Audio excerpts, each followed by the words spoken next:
The rain came down in sheets that night, hammering against the hospital windows like it was trying to break through. Clarice stood in the empty corridor of St. Hilaire Medical Center, her shoes squeaking against the polished floor, and felt the weight of 37 years pressing down on her shoulders.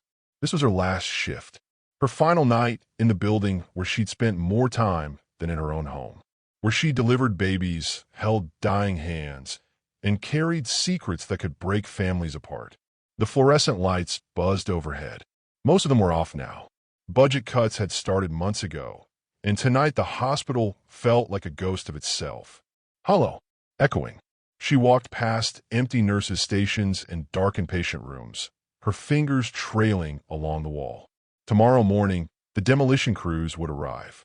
By next week, this place would be rubble and dust. She should have left an hour ago. Should have walked out with the last of the day's shift staff, gotten in her car, and driven home to her quiet apartment. But something kept her here. Maybe it was nostalgia. Maybe it was guilt. Or maybe it was the feeling that unfinished business had a way of finding you when you try to walk away from it. Before we go any further, if you believe every secret eventually comes to light, hit that like button and subscribe. Because what happened next changed everything. Clarice reached the old records room on the 3rd floor. The door was supposed to be locked, but the handle turned easily in her grip. Inside, filing cabinets lined the walls, stuffed with decades of paperwork that nobody had bothered to digitize. Patient files, birth certificates, death records, the paper trail of thousands of lives that had passed through these halls. Hi viewers, kindly tell us where you're watching from and what time it is. Warm welcome to the family. Enjoy the story. She pulled out her flashlight and swept it across the dusty shelves. She wasn't sure what she was looking for. Or maybe she was lying to herself. Maybe she knew exactly what she'd come here to find. Her hand stopped on a folder marked 1987, and her heart started beating faster. She pulled it out, opened it, and there it was. The file she'd buried so deep she'd almost convinced herself it didn't exist. A baby's footprint. A forged signature. Her maiden name in handwriting that looked shakier than she remembered. The sound of footsteps made her freeze. They were slow, deliberate, coming up the stairwell, not the casual walk of a security guard making rounds. These were the footsteps of someone who knew exactly where they were going. Clarice shoved the file back into the cabinet and clicked off her flashlight. Her pulse hammered in her ears. The door opened. A man stepped inside. Tall, maybe 70 years old, but he carried himself like someone half that age. Expensive suit, salt and pepper hair slicked back, and eyes that cut through the darkness like knives. Behind him, 2 younger men in dark coats stood in the doorway, blocking any chance of escape. Clarice recognized him immediately, even after all these years. Rico Donati. The name alone used to make nurses whisper in corners. A man whose family owned half the waterfront, whose money had built wings of hospitals and bought silence from anyone who saw too much. He looked at her, not with surprise, with certainty. "Hello, Clarice," he said, and his voice was smooth as river stones. "Or should I call you by your real name?" Clarice Hartwell. The air left her lungs. Nobody had called her that in decades. "I don't know what you're talking about," she managed to say, but her voice betrayed her. It cracked, trembled. Rico stepped closer. His shoes were polished so bright they reflected the dim emergency lighting from the hallway. He reached into his jacket pocket, and for a terrible second Clarice thought of all the stories she'd heard about men like him. About people who disappeared, about problems that got solved quietly. But what he pulled out wasn't a weapon. It was a photograph. He held it up to the light. Black and white, faded at the edges. A newborn baby, wrapped in hospital blankets, with a small but distinct mark on its shoulder. A birthmark shaped like a cross. 37 years ago, Rico said quietly, "My wife gave birth in this hospital." That same night, a nurse named Clarice Hartwell was working the maternity ward. And by morning, everything had changed. Clarice's hand shook. She gripped the edge of the filing cabinet to steady herself. "I've spent decades looking for answers," Rico continued. "Spent more money than you can imagine. Followed every cold trail. And they all led me here. To you. On the last night this building stands. He stepped so close she could smell his cologne. Expensive. Suffocating. "You're not leaving," Rico said, and his voice dropped to something cold and final. "Until you tell me the truth. What secret do you think Clarice is hiding? Drop your theory in the comments right now." Clarice's throat went dry. The photograph in Rico's hand seemed to glow in the dim light, pulling her back to a night she'd spent decades trying to forget. She could feel her pulse in her fingertips, hear the blood rushing in her ears. "I don't know what you think you know," she said, forcing her voice to stay steady, "but I was just a nurse. I followed orders. I did my job." Rico's eyes never left hers. He tilted his head slightly, like he was studying a puzzle he'd finally figured out. Then he reached into his other pocket and pulled out a folded piece of paper. Yellow with age, crinkled at the edges. He unfolded it slowly, deliberately, letting the silence stretch until it felt like the walls were closing in. "This is a birth certificate," he said. "Dated October 14th, 1987. Mother's name, Elena Hartwell. Father, unknown. Attending nurse signature at the bottom." He held it closer to her face. "That's your handwriting, isn't it?" The room tilted. Clarice gripped the filing cabinet harder, her knuckles turning white. Elena, her sister's name, spoken out loud after all these years, felt like a knife sliding between her ribs. "My sister died in childbirth," Clarice whispered. "That file should have been sealed." "Should have been," Rico agreed. "But money opens locked doors, and I've had a lot of time to open them." His men shifted in the doorway. One of them coughed. The sound echoed through the empty records room like a gunshot. Clarice's mind raced. How much did he know? How much had he pieced together? And more importantly, what did he want from her after all this time? If you're wondering how this connects to Rico's family, keep watching because the truth is darker than you think. That night, Rico said, his voice dropping lower, "My wife Isabella was also in labor. Same hospital, same floor. She was having complications. The doctor said it was high risk." He paused, and something flickered across his face. Pain, maybe, or rage. By morning, she was dead, and the baby was gone. Clarice felt ice spread through her chest. She knew this story. She'd lived it. But hearing it from his mouth, after all these years, made it real again. Made it impossible to hide from. "The hospital told me the baby didn't survive," Rico continued. "They show me paperwork. Death certificate. Everything official. Everything proper." His jaw tightened. "But I never saw the body. They told me it was better that way. That I should remember Isabella and the child as they were." He stepped closer. So close Clarice could see the lines around his eyes, the silver stubble on his jaw, the way his hands trembled just slightly when he spoke about his wife. "I believe them," he said. "For years, I believed them. I buried an empty casket next to Isabella's grave. I put flowers there every week. I talked to a child who never existed." His voice cracked. "Until 3 months ago, when a man tried to sell me a painting that belonged to my family. A painting that disappeared the night my wife died." Clarice's blood turned cold.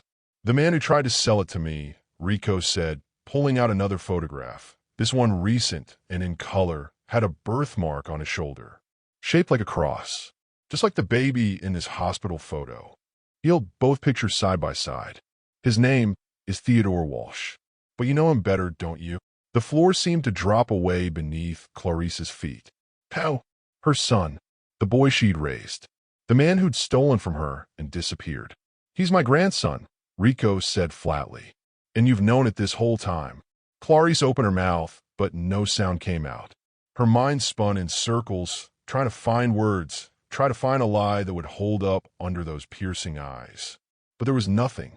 No escape. No way out. Rico leaned in close enough that she could feel his breath on her face. "You were there the night she died, weren't you?" he whispered. "Do you think Clarice will confess? Comment below." The question hung in the air between them like smoke. Clarice stared at Rico's face and felt herself falling backward through time. The records room around them began to fade. The present dissolved. And suddenly, she wasn't a 60-year-old woman anymore. She was 23 again, wearing scrubs that smelled like antiseptic and fear. October 13th, 1987. the night that split her life into before and after. St. Hilaire Medical Center had been different back then. Shinier, fuller, the kind of place where doctors drove expensive cars and asked no questions about where the money came from. Clarice had only been working there for 6 months, fresh out of nursing school, eager to help people and naive enough to think that hospitals were places where everyone followed the rules. Her sister Elena had come to the hospital that afternoon, 7 months pregnant, bleeding. Terrified, she'd grabbed Clarice's hand in the emergency room and squeezed so hard it left marks. "Don't let them take my baby," Elena had begged. "Promise me." Clarice had promised. She'd held her sister's hand and promised everything would be okay. That's what you did. That's what family did. But nothing about that night was okay. The hospital director, Dr. Raymond Pierce, had pulled Clarice aside around 8 o'clock. He was a thin man with wire-rimmed glasses and hands that never stopped moving. Hands that signed checks and made problems disappear. "We have a VIP patient on the 4th floor," he'd said. "Isabella Donati. You know that name." Everyone knew that name. The Donati family owned half the city. Their donations kept the hospital running. Their connections kept certain medical records from ever seeing daylight. "She's in labor," Pierce had continued. "Complications. We need our best people up there. That includes you." Clarice had wanted to refuse. Her sister needed her. But Pierce's expression made it clear this wasn't a request. She'd gone to the 4th floor, the VIP wing, where the rooms had real artwork on the walls and windows that actually opened. Isabella Donati had been in room 407, screaming, her dark hair plastered to her forehead with sweat. 2 other nurses were already there, and a Dr. Clarice had never seen before. Someone from outside. Someone expensive. "Where's her husband?" Clarice had asked. "On his way," one of the nurses had said. "Stuck in traffic. Storm's getting worse." The storm. Clarice remembered that part vividly. Thunder that shook the windows. Lightning that made the lights flicker. Rain so heavy it sounded like the sky was trying to drown the earth.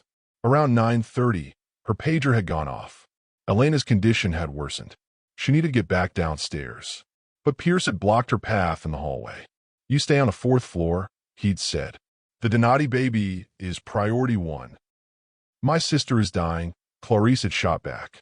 "Then let the other nurses handle it. You have orders." She should have fought harder. Should have pushed past him. Should have done 1,000 things differently. But she was young and scared of losing her job. So she'd stayed on the 4th floor while her sister bled out 2 levels below. At 11:47 p.m., Isabella Donati's baby was born. A boy, screaming and red-faced and very much alive. The cross-shaped birthmark on his tiny shoulder looked like someone had marked him for something. Destiny or curse, Clarice couldn't tell. At 11:52 p.m., her pager went off again. Elena's baby had been delivered, but there were complications. Serious ones. Clarice had run down the stairs, her heart hammering, her scrubs soaked with sweat. She'd burst into the delivery room on the 2nd floor and found her sister lying still on the table. Too still.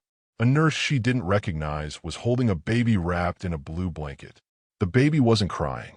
"I'm sorry," the nurse had said. "We did everything we could." Both of them, Elena and the baby, gone in the space of 5 minutes. Clarice had fallen to her knees. She'd screamed until her throat bled. And then Pierce had appeared in the doorway with 2 men in suits. Men who worked for the Donati family. "There's been a complication with Mrs. Donati," Pierce had said, his voice flat. Clinical. She didn't survive the delivery. Clarice had looked up at him through tears. "What?" "Massive hemorrhaging. We couldn't stop it. She died at 11:58 p.m. It didn't make sense. She just left Isabella. The baby had been healthy, crying, very much alive. How could Isabella be dead? Unless she wasn't. The truth had hit Clarice like a physical blow.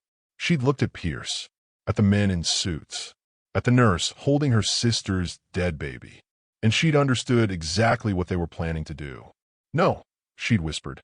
Pierce had knelt down beside her, put his hand on her shoulder like he cared. Like he wasn't about to ask her to do something unforgivable. "Listen to me very carefully," he'd said. "Isabella Donati died tonight. Her baby survived. That's the official story. That's what goes in the records. That's what Rico Donati will be told when he arrives. But that's not what happened, Clarice had said. It's what needs to happen. For the hospital. For everyone. Were they really going to switch the babies? Drop your reaction in the comments. The rain hammered against the windows like it was trying to break through to witness what was happening inside. Clarice knelt on the cold delivery room floor, her sister's body still warm on the table behind her, and tried to process what Pierce was asking her to do. "You want me to lie?" she'd said. "You want me to give Isabella's baby to Rico and tell him it's his?" "I want you to save a child's life," Pierce had corrected. "Rico Donati is a powerful man, a dangerous man, but he's also a father who deserves to meet his son." "His son is alive," Clarice had shot back. Upstairs, in the nursery, Pierce's expression had hardened. "That baby belongs to the Donati family now. The paperwork has already been started. Birth certificate, footprints.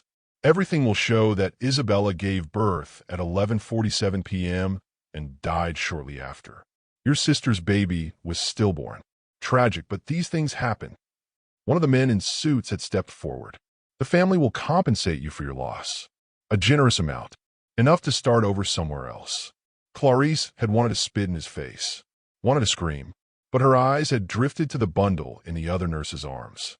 Her sister's baby, wrapped in blue, silent and still. "What happens to him?" she'd asked quietly. "Standard procedures," Pierce had said. "Death certificate. Cremation. The hospital will handle everything."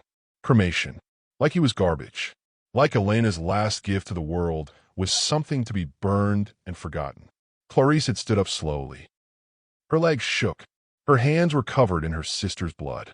She'd looked Pierce dead in the eye and made a decision that would change everything. "I need to clean up," she'd said. "Give me 10 minutes." Pierce had nodded. 10 minutes. Then we moved forward with a plan. The moment they'd left the room, Clarice had locked the door. She'd taken the baby from the other nurse's arms, the woman too shocked to resist. She'd unwrapped the blue blanket and checked for a pulse she already knew wouldn't be there. Elena's baby was gone, had been gone before they'd even cut the cord. But upstairs, another baby was very much alive. Clarice had wrapped Elena's baby back up and placed him gently in the bassinet. Then she'd stripped off her bloody scrubs, changed into street clothes she kept in her locker, and taken the service elevator to the 4th floor. The VIP wing had been chaos. Isabella had died, just like Pierce said, but unlike Elena, there had been witnesses. Nurses, the outside doctor, people scrambling to cover up their mistakes before Rico arrived.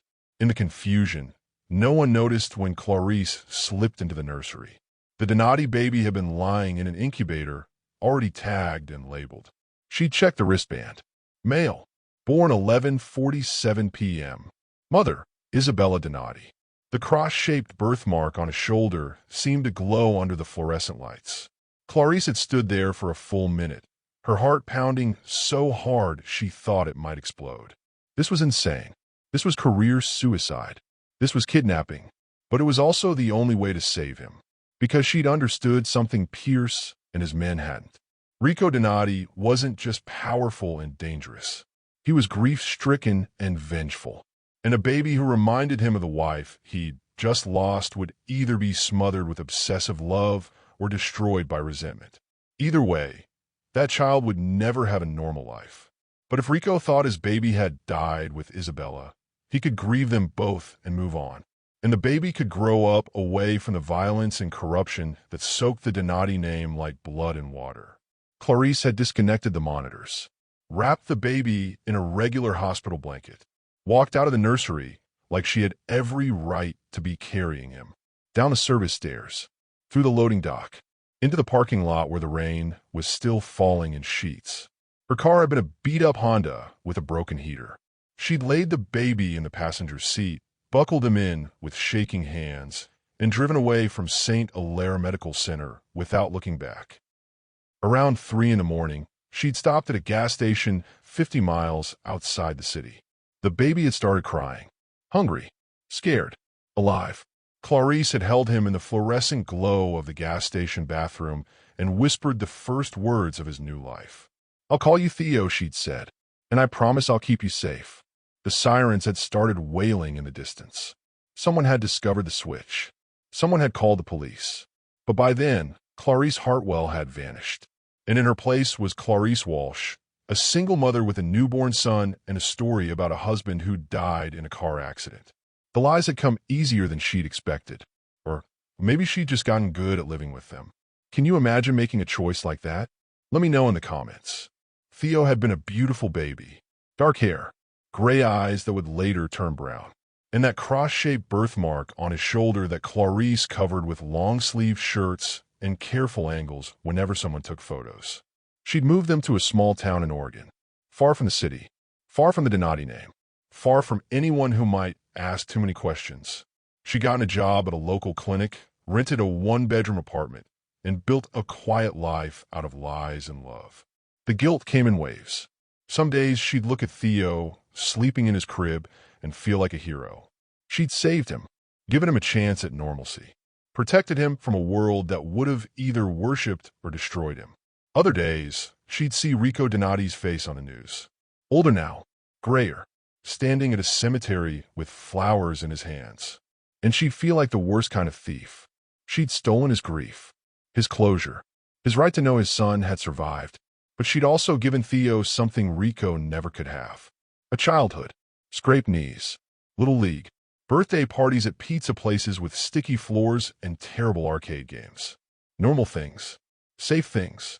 Theo had been a happy kid, curious about everything, always asking questions, always pushing boundaries. He'd look at her with those big eyes and ask why they didn't have any other family, why there were no baby pictures of him in the hospital, why his birth certificate looked newer than it should. You were born at home, Clarice would say. It was just us, just you and me against the world. He'd seemed to accept that, at least until he turned 13. That's when the cracks started showing. Theo had found an old box in the back of her closet, papers she'd forgotten to burn, a paycheck stub from St. Hilaire Medical Center with her maiden name, a newspaper clipping about Isabella Donati's death, a photograph of Elena that Clarice had kept hidden for years. He'd confronted her in the kitchen one night after dinner, thrown the papers on the table like evidence in a trial. "Who are you?" he demanded. "Who am I?" Clarice had tried to explain, tried to make him understand.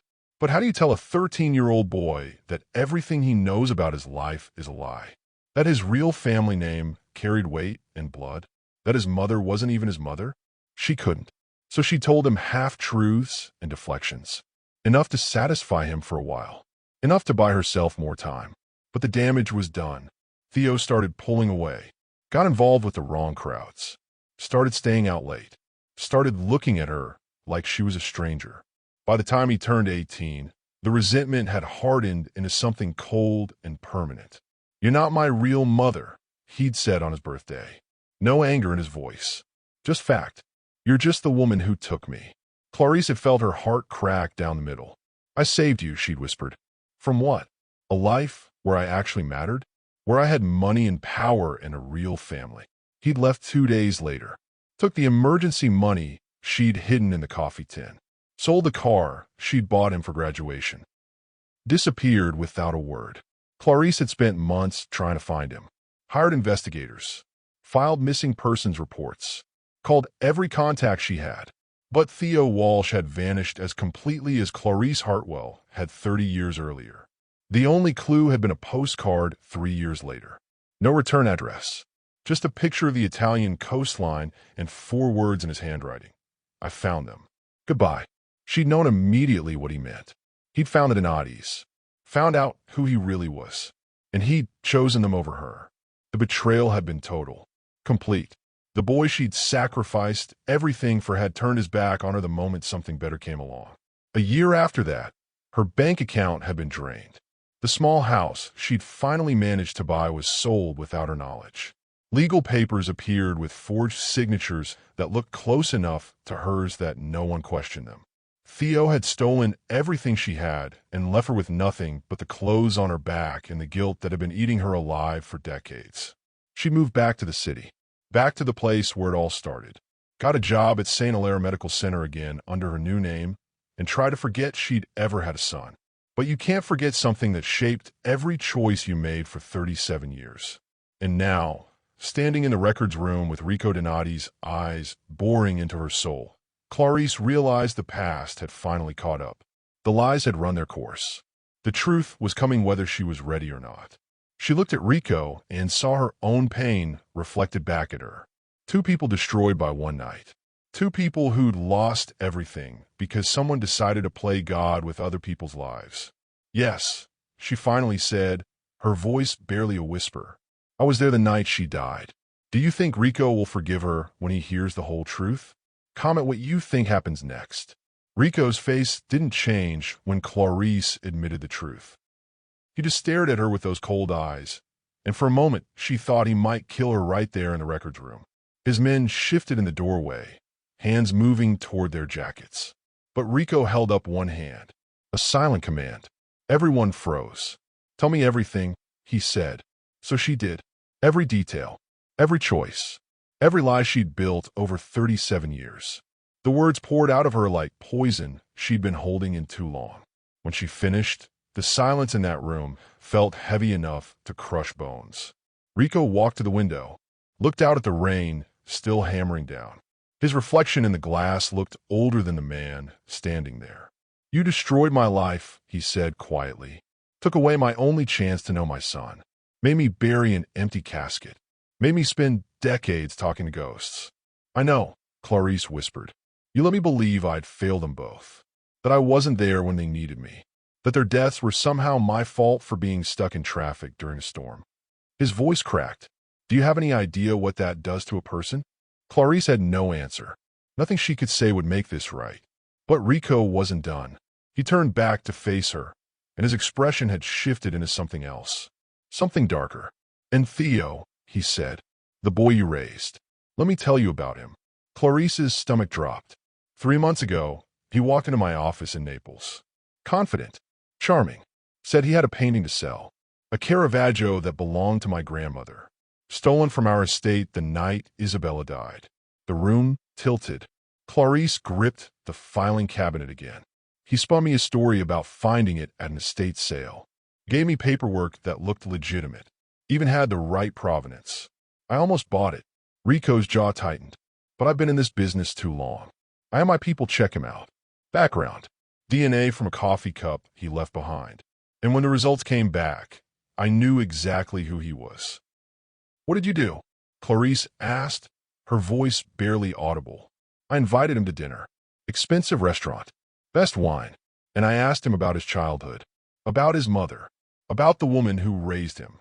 Rico's eyes never left hers. He said you were nothing. A placeholder. Someone who kept him from his real destiny. He laughed about how easy it was to forge your signature. To clean out your accounts.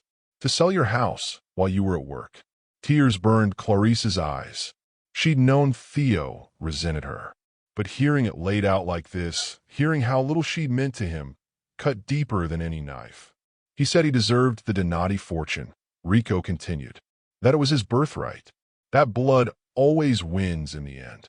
He paused. So I asked him about the birthmark on his shoulder. The cross shape. I asked him if he knew what it meant in our family. Clarice held her breath. He had no idea. Didn't even know it was there. He'd spent his whole life trying to become someone he thought he should be, and he didn't even know the most basic thing about his own body. Rico's laugh was bitter.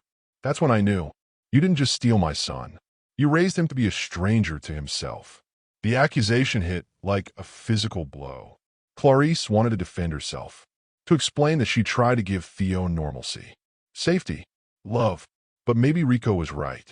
Maybe in trying to protect Theo from the Donati legacy, she'd created something worse. A man with no roots, no identity, no loyalty to anything except his own greed. Where is he now? Clarice asked. Rico smiled, but there was no warmth in it. I gave him exactly what he asked for. Money, access to the family accounts, a place in our organization. He stepped closer, and then I watched him destroy himself with it. If you're wondering what happened to Theo, stay with me because this gets darker. 6 weeks after their first meeting, Theo had blown through $500,000. Gambling, women, drugs. All the vices that came with sudden wealth and no discipline. He'd gotten involved with the wrong people. Made promises he couldn't keep. Crossed lines that shouldn't be crossed. He came back to me 2 weeks ago, Rico said. Begging. Said he'd made mistakes. Said he needed help cleaning up a mess. His expression hardened. I told him no. Told him that blood means nothing without honor. That being a Donati means something, and he hadn't earned the right to that name. Did he tell you about me? Clarice asked. He told me about a nurse who stole him, who lied to him his whole life, who kept him from his real family. Rico's voice was flat. He blamed you for everything. Said if you just told him the truth from the beginning, he could have had the life he deserved. Clarice felt something break inside her chest. All those years, all those sacrifices, and this was what it had come to. A son who hated her, a man who blamed her for his own failures. But here's the thing, Rico continued. I didn't believe him, because I spent my whole life around liars, and I know what they sound like. So I did more digging, found the real story, found out about your sister, about the hospital's cover-up, about Pierce and his dirty deals. He pulled an envelope from his jacket. Found this. He handed it to Clarice. Her hand shook as she opened it. Inside was a letter, handwritten, dated 3 weeks ago. It was from Theo.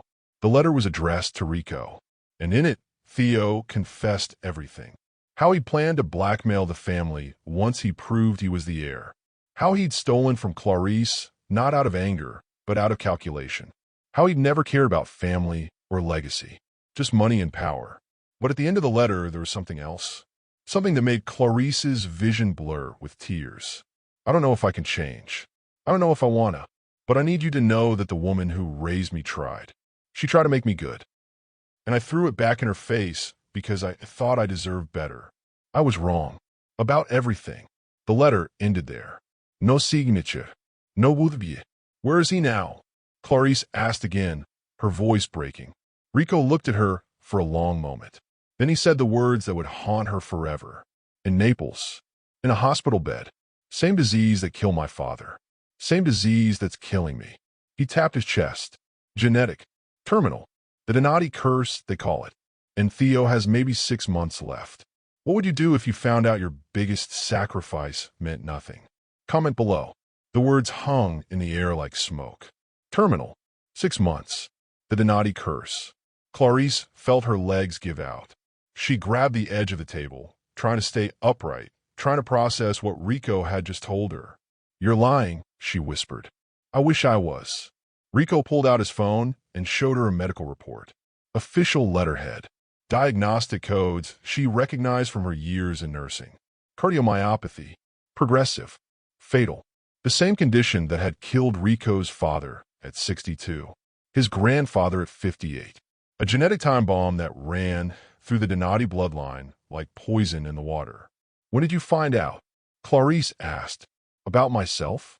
5 years ago. About Theo? Rico's jaw tightened. 2 months ago. After the DNA test came back. I had the lab run a full genetic panel. Standard procedure for family members. And there it was. The same markers. The same death sentence. Clarice's mind raced. This was why Rico had tracked her down.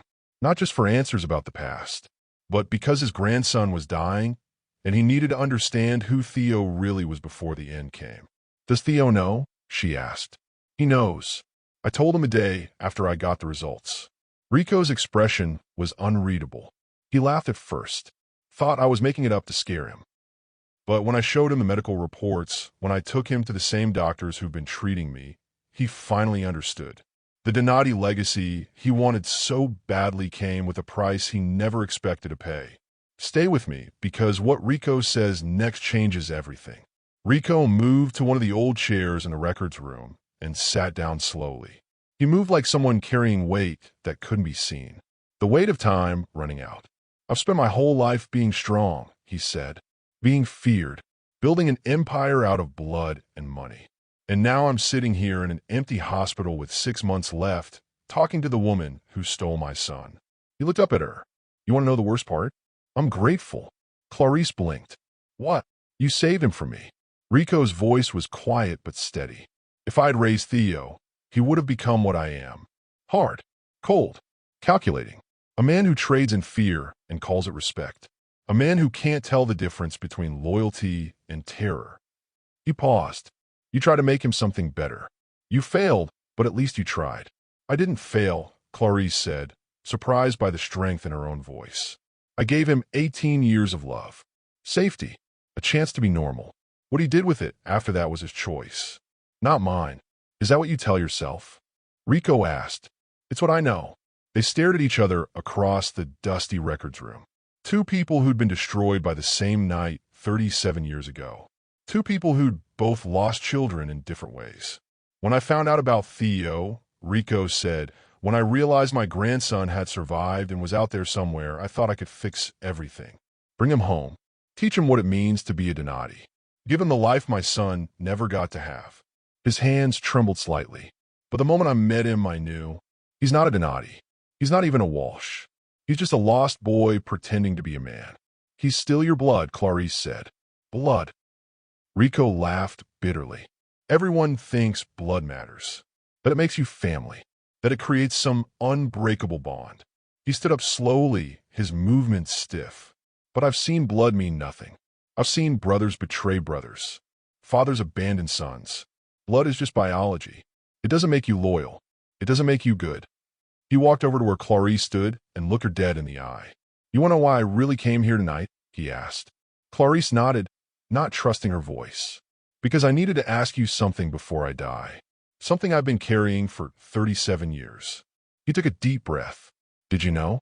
When you took him from that nursery, when you drove away with my son, did you know he was my blood? Or did you think he was your sister's baby somehow surviving? The question cut through everything. All the justifications, all the rationalizations, all the stories Clarice had told herself over the years. She'd known.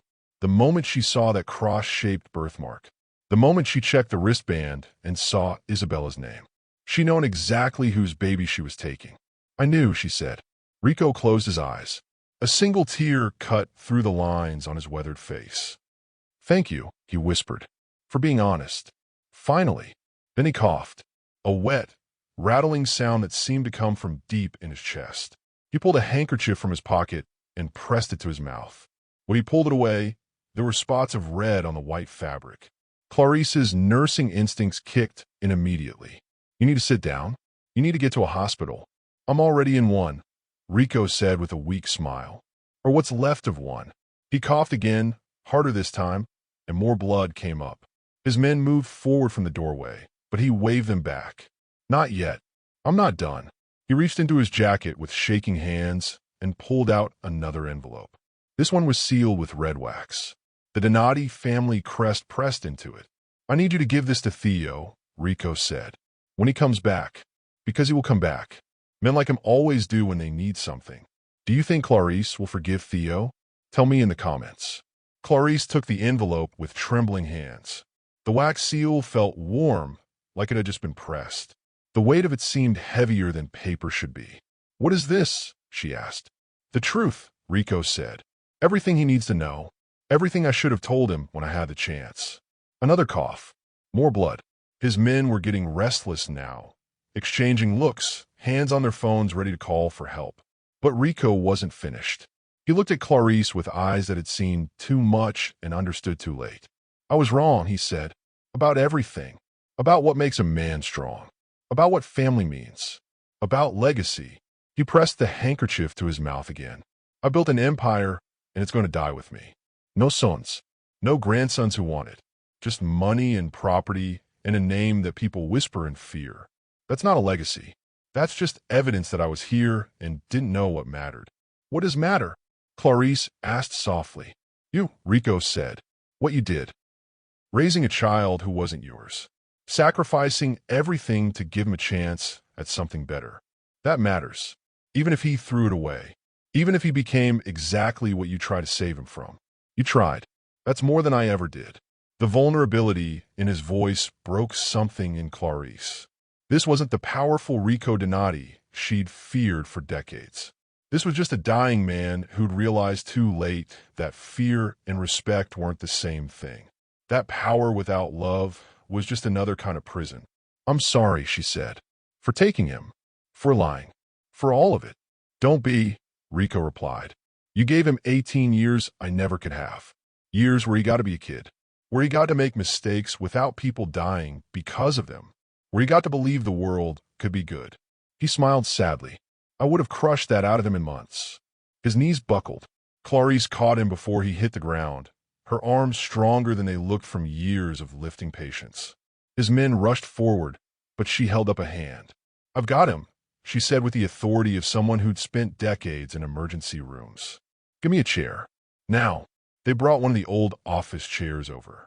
Clarice eased Rico into it, checking his pulse, looking at his eyes. All the signs were there. Heart failure. Advanced stage. He didn't have 6 months left. He probably didn't have 6 weeks. If you're wondering what happens next, keep watching because this moment will break your heart. "You need a hospital," Clarice said. "A real one. They can make you comfortable. Give you time." "Time for what?" Rico asked. "To die in a clean room with machines beeping? To have nurses I don't know checking on me every hour? To be surrounded by expensive equipment while I fade away alone?" He shook his head.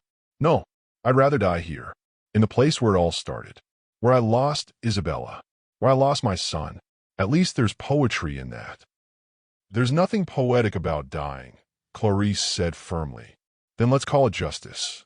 Rico's breathing was getting shallower, faster. 37 years ago, this hospital took everything from me. Seems right that it should be here when I go. His men were on their phones now, arguing in Italian, trying to call for medical help.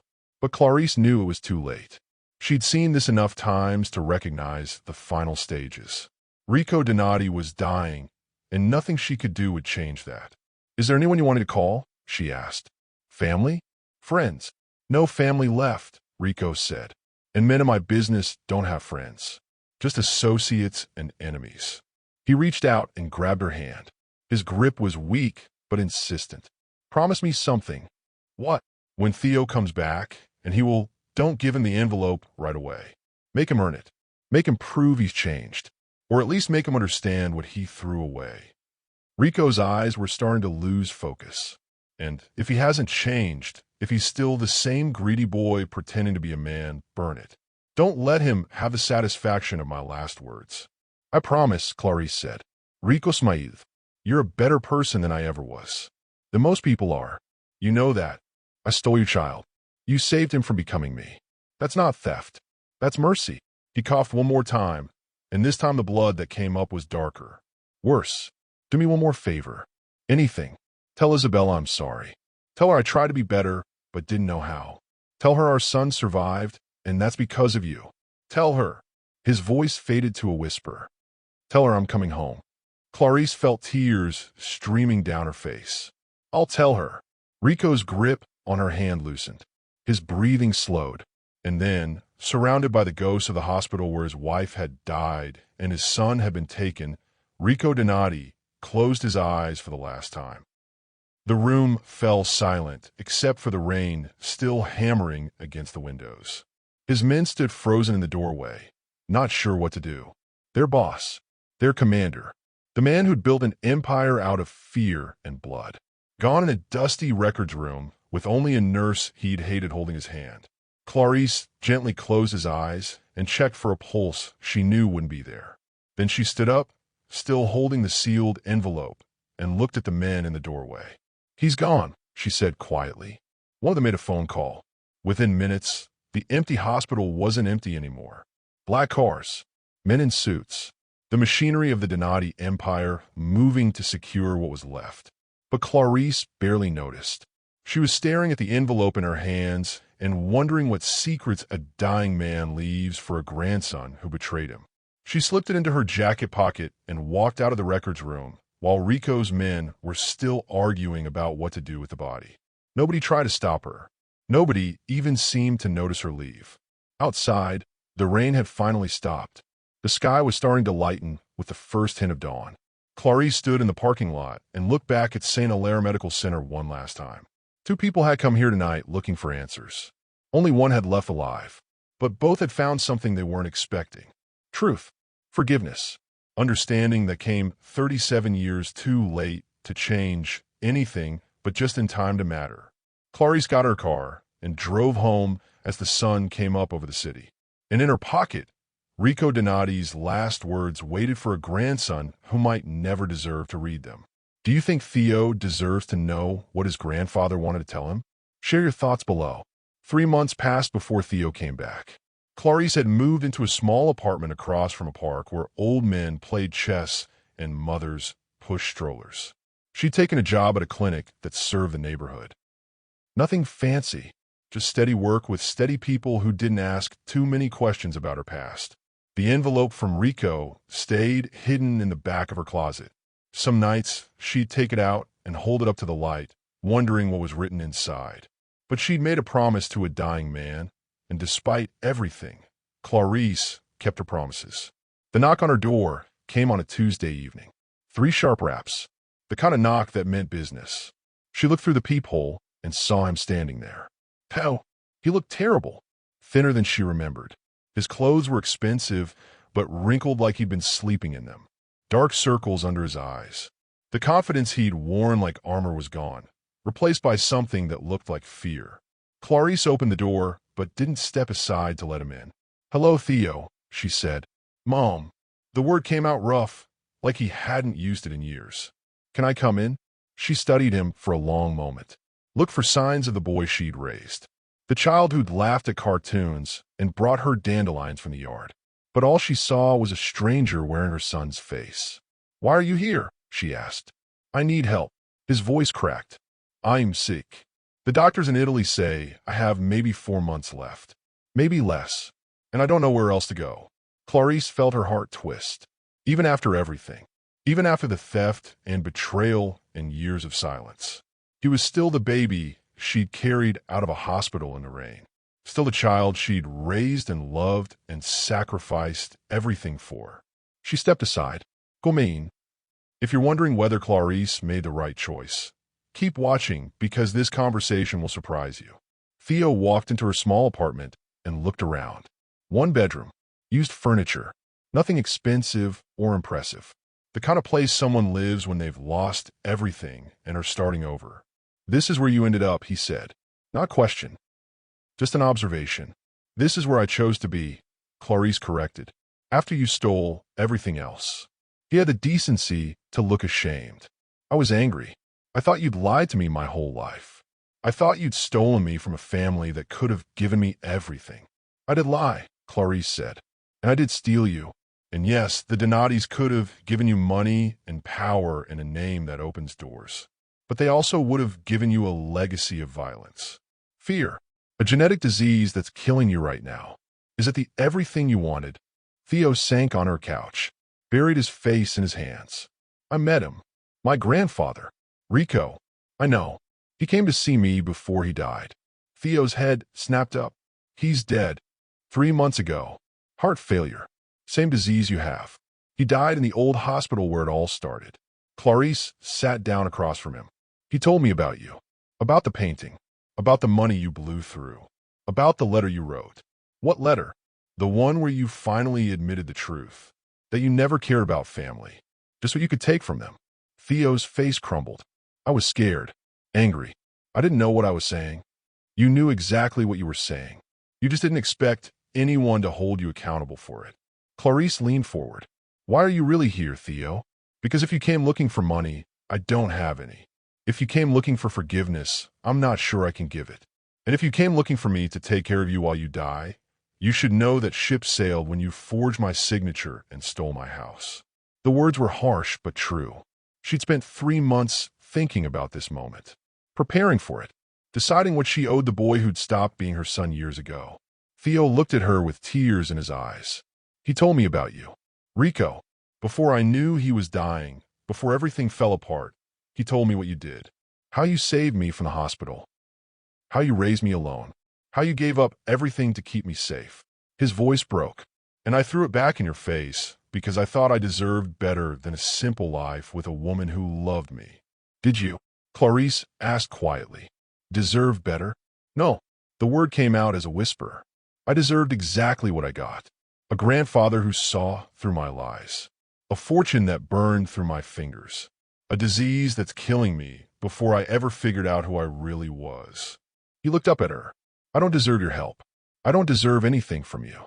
But I'm asking anyway because I don't know what else to do." Clarice sat back and studied the man her son had become. Broken, dying, finally honest after years of lies.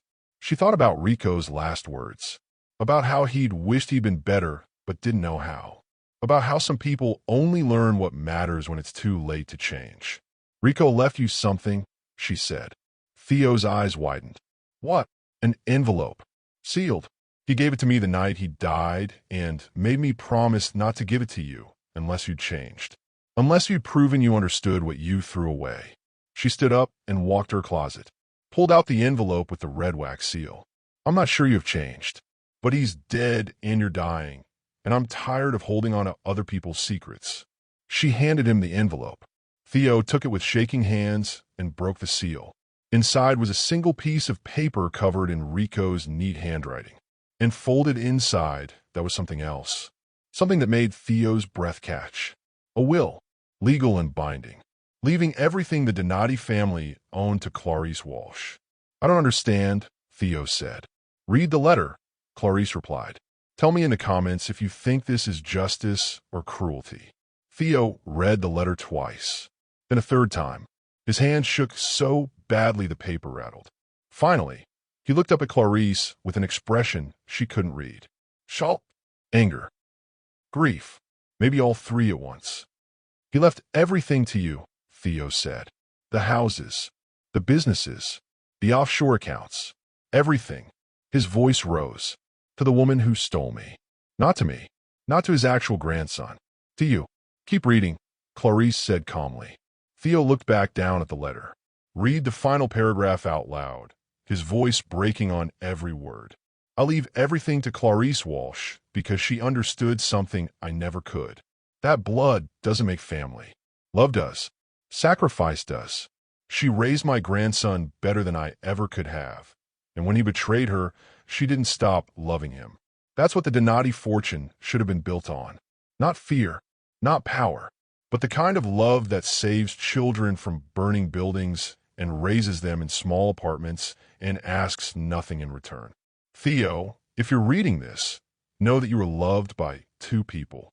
Your grandmother, Isabella, who died bringing you into this world, and Clarice, who gave up her world to keep you in it. One of them you never knew. The other you threw away. I hope by the time you read these words, you figured out which loss hurt more." The letter ended there. No signature. Just Rico's final truth laid bare on expensive paper. Theo let the letter fall to his lap. Tears streamed down his face. Not the manipulative tears of someone trying to get something. Real tears. The kind that come from finally understanding what you've lost. "He was right," Theo whispered. "About everything. I spent my whole life chasing something I thought I deserved, and I never saw what I already had." He looked at Clarice. I had you. And I traded you for money I couldn't keep and a legacy I was never going to live long enough to enjoy." Clarice felt her own tears starting. Not for the man Theo had become, but for the boy he'd been. The child who'd asked her why they didn't have family photos. Who'd wanted to know where he came from. Who'd been so angry at her for lying that he'd burned down everything good in his life just to prove he didn't need her. "The will isn't real," she said quietly. Theo blinked. "What?" "I mean, it's legal. Rico had lawyers draft it and everything. But I'm not keeping any of it. I never wanted the Donati money. I just wanted you to have a life that wasn't built on blood and fear." She sat down next to him on the couch. "Rico knew that. He left everything to me because he knew I'd do the right thing with it. Not because he thought I deserved it." "What's the right thing?" Theo asked.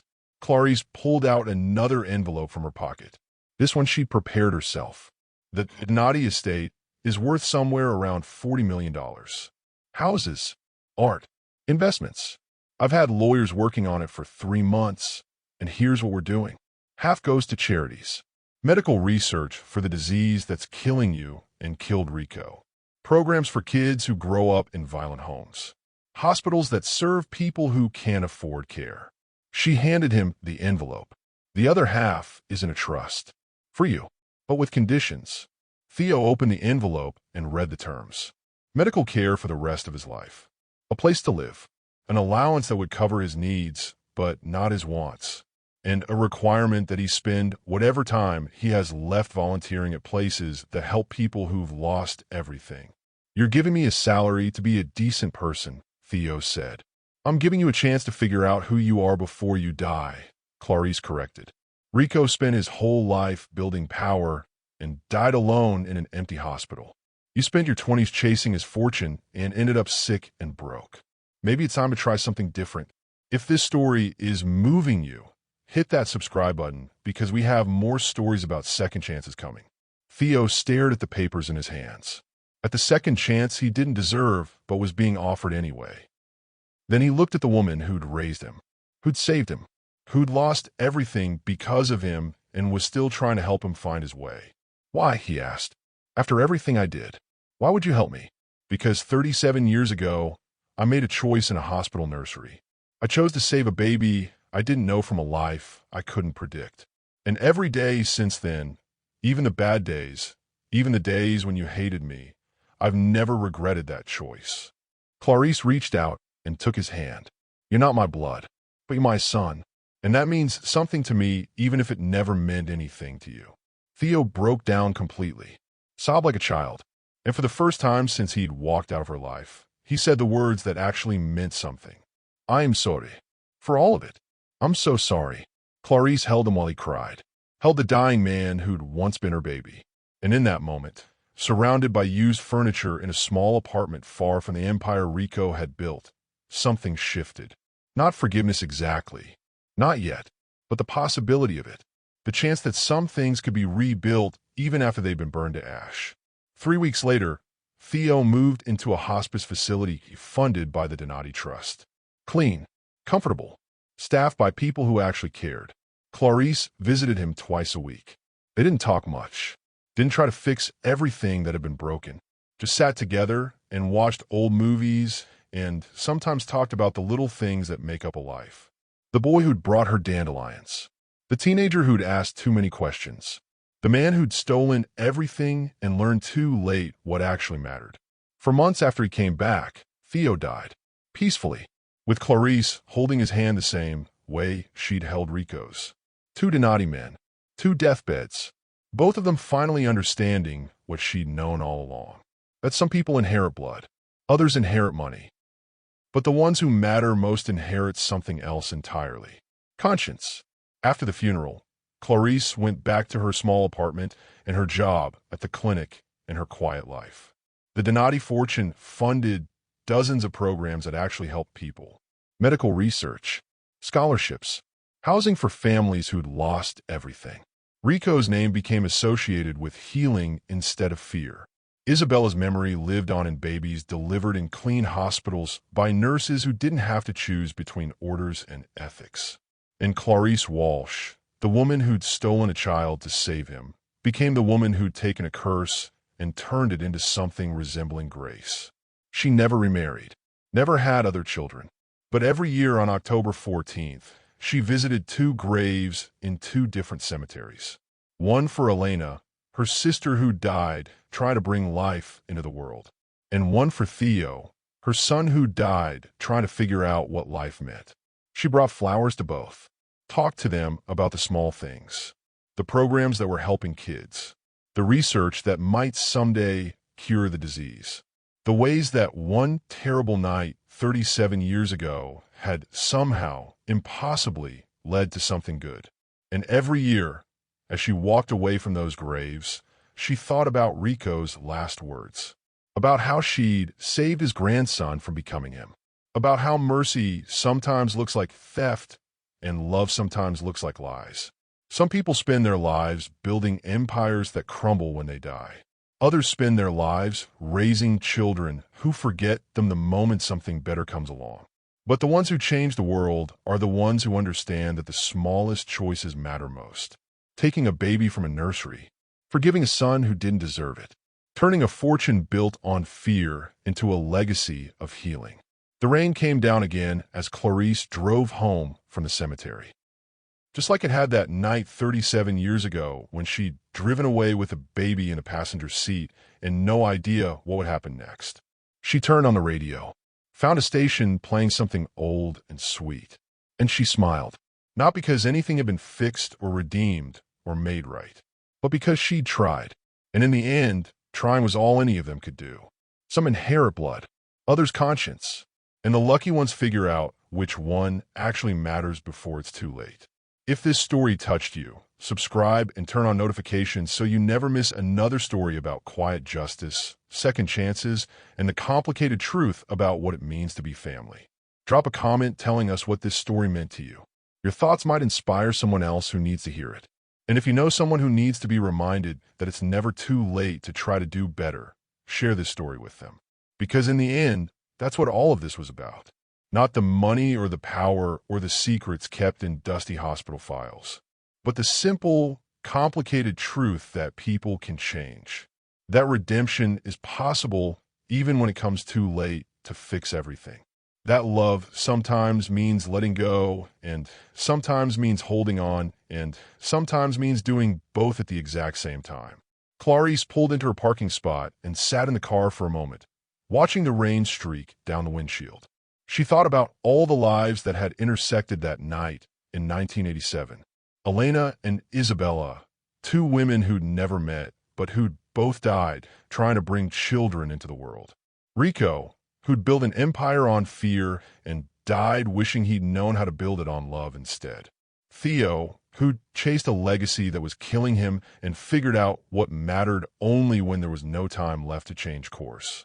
In herself, Clarice Walsh, formerly Hartwell, a nurse who'd broken every rule to save one child and somehow ended up saving dozens more with the money left behind by the man whose life she destroyed. The universe had a strange sense of justice. Or maybe there was no justice at all, just people making choices and living with the consequences and hoping that when their own final shift came, the scales would balance out in their favor. She grabbed her purse and got out of the car, walked up to her apartment as the rain soaked through her jacket.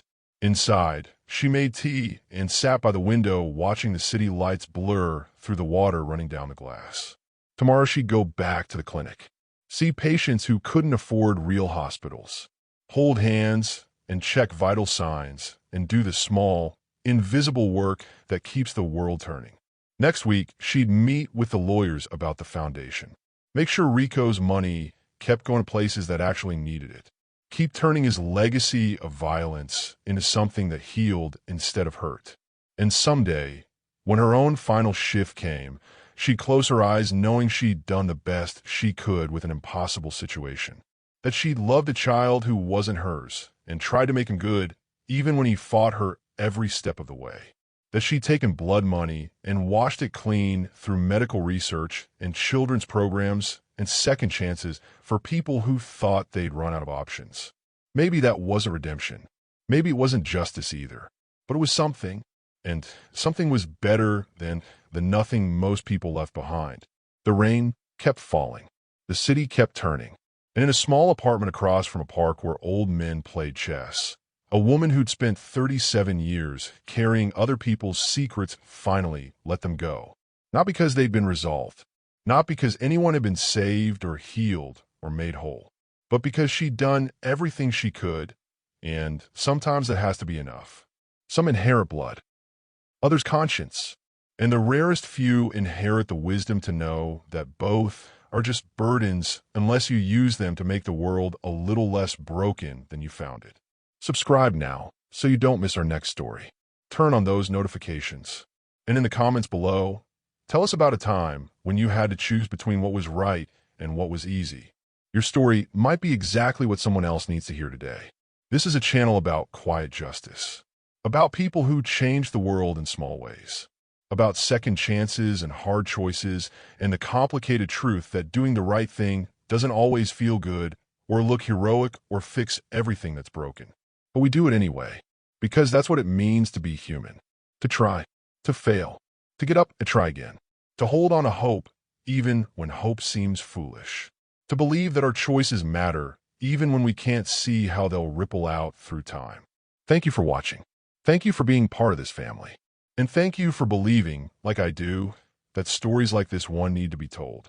Because somewhere out there, someone is facing an impossible choice. And maybe, just maybe, knowing that others have faced those choices too will help them find their way. See you in the next story. Until then, remember that every ending is also a beginning. Every choice creates 1,000 futures. And the legacy you leave isn't measured in money or power, or even in the people who remember your name. It's measured in the quiet moments when you chose love over fear. When you tried to make someone's life better, even though it cost you everything. When you looked at a broken world and decided to fix your small corner of it instead of walking away. That's the inheritance that matters. That's what lives on long after the money runs out and the empires crumble and the names carved on tombstones fade into nothing. Conscience, love, the stubborn, foolish belief that we can do better. That's what Clarice gave to Theo. What Rico finally understood before he died. What Elena and Isabella would have wanted for their children if they'd lived to see them grow. And now it's yours too. The story, the lesson, the reminder that it's never too late to change course. Never too late to try to do better. Never too late to choose the harder path because it's the right one. Share this story. Subscribe to the channel. And most importantly, carry this message with you into whatever impossible choice you're facing right now. You're not alone. You never were. And your story matters just as much as this one does. See you next time.